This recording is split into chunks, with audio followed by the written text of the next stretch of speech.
Hi, I'm Samantha Starr and this is WatchMojo.com. Today I'm going to show you how to make 2 simple yet impressive greeting cards. Once you realize how easy and inexpensive it is to make your own greeting cards, you'll be giving everyone something that is handmade. What we're going to be using today is a few new products. We're going to be working with 2 different colors of watercolor paint that are in bottles that have sponge tip applicators. We're also going to be working with the same style of paint, but it's in a spray bottle. As well, you're going to need a rubber stamp and some stamp cleaning products, a bone folder, and your basic toolkit, your ruler, adhesive trimmer, as well as 2 pattern papers and 2 solid cardstocks. So the first step is going to be to take your solid colored cardstock and cut it down to 8.5 by 5.5. When you're using a 12 by 12 sheet of paper, you can get 2 cards per sheet of cardstock. So what we're going to do is we're going to use this as the base of our card. So simply fold it in half and use your bone folder to flatten the edge.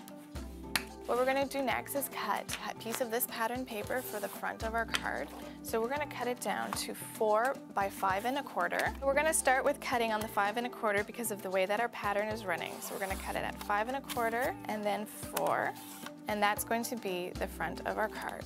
I've selected another piece of pattern paper that has a lot of different sayings on it that revolve around birthdays. So we're going to pick one of them out. I'm just going to go for the one in the top corner that says happy birthday, and you're going to slice along the line, and then we're going to cut it again.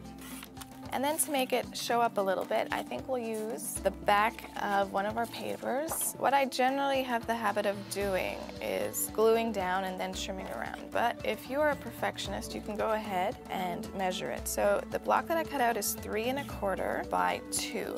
So I'm going to cut at 2.25 by 3.5. And then I'm just going to use my adhesive and I'm going to glue our little sentiment onto the blue.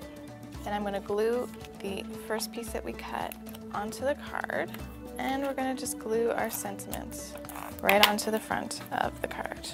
And that is pretty much done. When you're making your own greeting cards, it's important to purchase your envelopes ahead of time. So when you make your cards, you know what size to make them to. Remember that there are standard card sizes and you don't want to make your greeting cards and realize that you have nothing to mail them in.